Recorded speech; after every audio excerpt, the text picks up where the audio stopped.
Hey, welcome everybody. Brian here from T-Sportline coming to you today from our Atlanta headquarters, and I've got dueling Cybertrucks. I want to compare them with you. On this side we have my Cybertruck. I've got this set up for a little bit more of an off-road look. I've got our 18-inch CT6B beadlock wheels on here. I've got our CTX extreme duty steel bumper and a winch, and I've got this coated with our T-Max satin meteor steel PPF. Got the light bar on here. This is more of an off-road look. Let me know what you think of this. Now, on the other hand, customer's car right here. This is a brand new Cybertruck, and we did our triple black treatment. This has been one of our most popular combinations. Definitely more of a street look on this, although it's got knobby tires. They are 24 inches, and that's our TC8 wheel on there. That's a new flow forged wheel.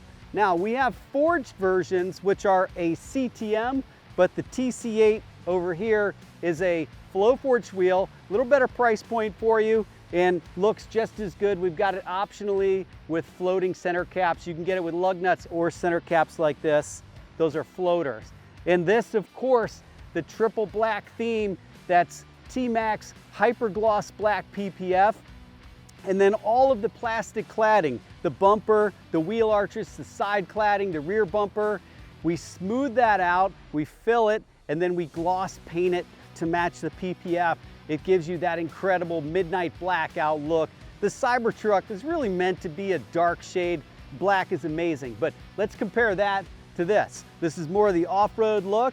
I think that this Meteor Steel is a newer color. It's been really popular for us, and it's kind of a charcoal gray. It's got some dark tones to it, but it's not as dark as the fully blacked out situation over here.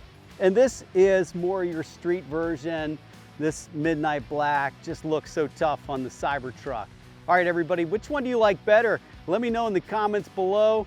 And if you like this video, give me a thumbs up, subscribe to our channel, and come back soon. We're gonna be comparing more Cybertruck builds for you.